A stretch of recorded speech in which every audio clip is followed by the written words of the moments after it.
LeVar Arrington, he's back with us. Acho, I'm going to start with you, big dog. What's your reaction to this massive deal? I can't even understand how much money Patrick Mahomes is about to get. But then I was like, is he worth it?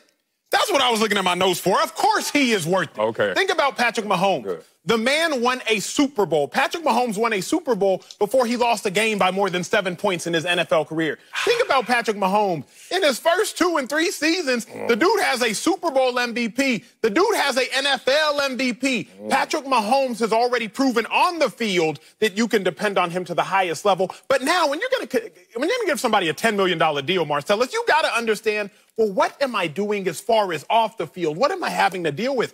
Patrick Mahomes hasn't shown any character flaws, not one, in his first 3 seasons, even dating back to his time at Texas Tech and Lubbock when he had to put the team on his back and overcome all odds. So when I think about a $10 million deal, it's the super safe and smart investment by the Chiefs. Avoid all the drama that you're seeing from other organizations, cough, Dallas Cowboys. Avoid any sort of confusion. Let Mahomes know you're committed to him. And now Mahomes committed to the Chiefs. The Chiefs, they the big winners out of this one. Man. My reaction is I want to know what the numbers are.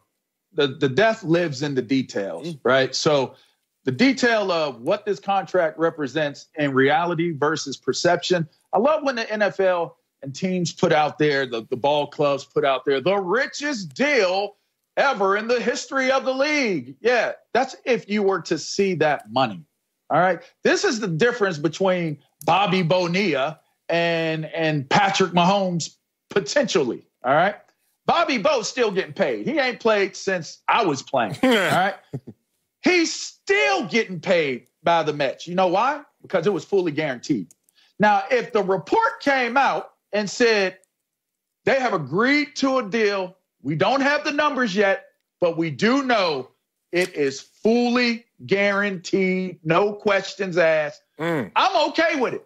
I did a little math here. We know that Dak Prescott has been pushing to get the upper 30s, early 40s to get a contract that would possibly rival what Patrick Mahomes is going to get. Now, as Patrick Mahomes, if I'm him, I'm looking to myself and I'm saying, okay, if I'm going to do a 10-year extension where I could possibly do 2, possibly 3 deals within 10-year period of time, I want to be compensated fairly, and I want to be compensated in a way where I don't feel a certain type of way in year 7, 8, 9, or 10. So I did the math. If on average I got a $40 million a year guaranteed contract for 10 years, you know what that number is. That's $400 million. If I don't hear $400 million come out in the reports, that it is a fully guaranteed 10 years. I don't care if he trips and can't play anymore in year 3 of that contract. If it ain't fully guaranteed for 10 years, I'm not impressed by them reaching the richest, longest extension in NFL history because, quite frankly, there's so many ways that the system within the NFL is set up for people to get from under contracts that look to be the contract for that player, and it's really not. Yeah, I'm in this tug of war. I'm getting a little closer to you, LeVar, than I want to. Look, when you hear the richest deal in NFL history, you got to celebrate. How much shall we celebrate? We don't know the numbers. So it's interesting when I hear this. I'm so excited, and I'm still reserved. I still have reservation because what are those numbers? A lot of people are speculating. $450 million is the over-under. I'm saying over. I'm not signing what LeVar just said, a $400 million deal. I'm not signing that, and I'm going to tell you why. Right now, we know that the NFL has one-way contracts, basically. You know, oh, we don't like you anymore, rip. But when you have the leverage, when you have the hammer, you have to swing it. And Dak Prescott is in a situation of impasse because he wants fewer years, not more years. You know why? Because they're tearing up the TV contract in a couple years. And guess what? If you have a deal to 2031, not only are they going to go tear up the television deal once, not even twice, probably a third time. Look how much money can be left on the table if he's not signing something north of $500 million. For me, I have to see something north of $500 million because This is a guy who has no scandal. You're right. The only worst thing about him is he puts ketchup on his steak. Like, that's the worst thing about him. This is a guy. Or his tacos. But look, he has been injured. Chill. He has been injured before, which has to come into the conversation equation somewhat. He's still durable. We all get it. But the point of this is Dak Prescott potentially could sign a deal right now if he gets what he wants, 4 years, 160.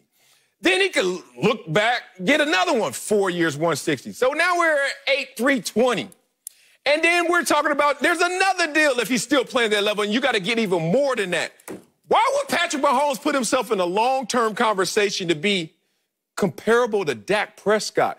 I would sign short deals, and I would leapfrog everyone through the process instead of one long deal and hoping that that's the number. Y'all getting so greedy, gentlemen. Y'all getting so greedy with another man's money, mind you. Okay. Come on now. Look at this for a second. If Dak Prescott does sign this, if Patrick Mahomes does sign this 10-year deal, not Dak. Dak ain't signing nobody 10-year deal. Let's keep that 100. Hey, Dak better sign a 1-year deal, okay? Right. If Mahomes does sign this 10-year deal, then he's gonna get at least 250, 300 guaranteed. Remember, Mahomes got injured, what was it, on a QB sneak type move last year? So you can't consider everything or your dollars tomorrow, your dollars the next day to be guaranteed. But when I think about Patrick Mahomes, understand, even in 2030 run, the dude's only going to be 34, turning 35 years old. So it's not like he still don't have more money to be collected when you see Drew Brees playing to 40, Tom Brady playing well into 43. So Mahomes, even if he does sign a 10-year, the guarantees are going to rise. What they say, a rising tide floats all boats. Yeah. Well, a rising contract is going to float your pockets. So it doesn't need to be fully guaranteed. I'm not looking for that for Patrick Mahomes. He don't need to look for that either. He just needs to look for 250, 300 million guaranteed, and he's good. Y'all asking for $500 million? No, so y'all getting a little too greedy. I disagree. I disagree with that wholeheartedly. And the reason why is the logic behind it kind of goes to what you were saying, Acho. I was agreeing with you until that last statement, and then kind of sort of a little bit with what you were saying, Marcellus, in terms of when you're talking about the longevity of 10 years, that is a really, really long time, as y'all both mentioned. And you also mentioned very importantly, Acho, is that what about injuries? Those injury concerns. What you said is guaranteed today isn't guaranteed tomorrow. I love that, right? And that's why he has earned the fact to say, if you're going to lock me in for 10 years, see what that says to me from a business with my business hat on, what that says to me is this company is coming to him and saying, we want to get you at a number that will actually help us mitigate getting, having the risk of having to pay closer to $600 million a little bit further down the road. That's real. So if we're going to compromise so that we don't have to come back to the table and go to a number that we're really not comfortable going to, and you're willing to agree to it, then first, you better guarantee it, for one. You better guarantee the entire shebang. Don't sit here and tell me it is conditional and we'll revisit it in year 5. No. If I'm going to sign, as Patrick Mahomes right now, if I am going to sign that contract that takes me 10 years out from where I am today, I'm okay if the numbers inflate and the tide rises, all of the other ships that are out there. I will have been making that $40 million every single year up until that tide rises. So I'm okay with that.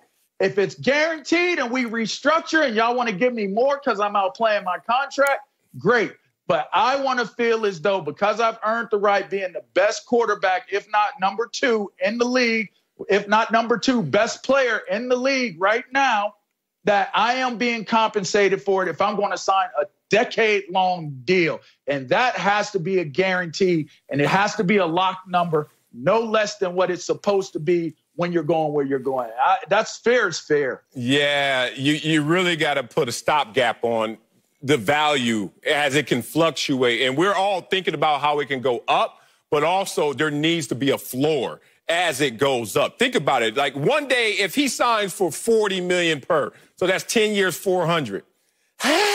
Do you know how fast we're going to be? What average quarterbacks making around $40 million, and then he's locked in for 5 more years at that number. So, like LeVar is saying, just what they do with the franchise number, it has to be top 5 average. Well, if I'm Patrick Mahomes and I'm giving you this much runway, it has to be top 2 number. It always has to be there at the minimum.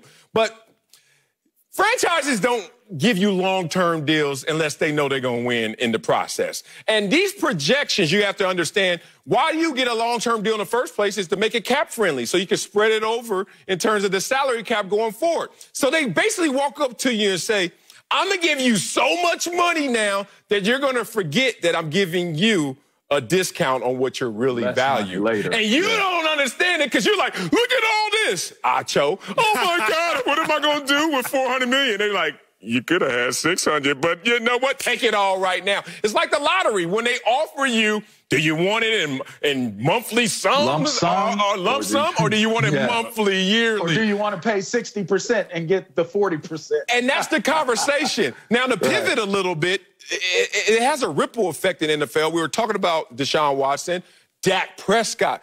They now know that there's a ceiling out there, and the ceiling is heaven. Because, golly, you know how much money that is going to come from this deal.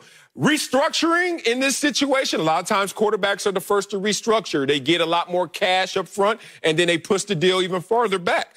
But I don't like this whole conversation that I'm hearing from Acho especially, that, hey, you know what? When you're 34 or 35, you can come back to us again at the negotiating table. I would quickly retort, how much money did I leave on the table from this age up into 34? That's what's not being respected fully, and that's what I think the franchise is trying to discount. But what if you get hurt? But what if you get hurt in year 2 or year 3? What if you get hurt and you cannot play another down of football in year 2 or year 3? Y'all are basing a lot of what y'all saying off of the longevity of him being able to be there, and we look at quarterbacks as longevity. I get that. But what if he gets hurt in year 2? That's why I say fully guaranteed. If you get fully guaranteed, I can handle $40 million in year 10. You know why? Because if I got hurt in year 2, I'm still getting $40 million in year 10. I'm still getting $40 million in year 9. That's all I'm saying. Protect yourself because your chickens is quacking. Or not, that's a duck. Protect your ducks because your ducks are quacking right now. All right? Protect your ducks.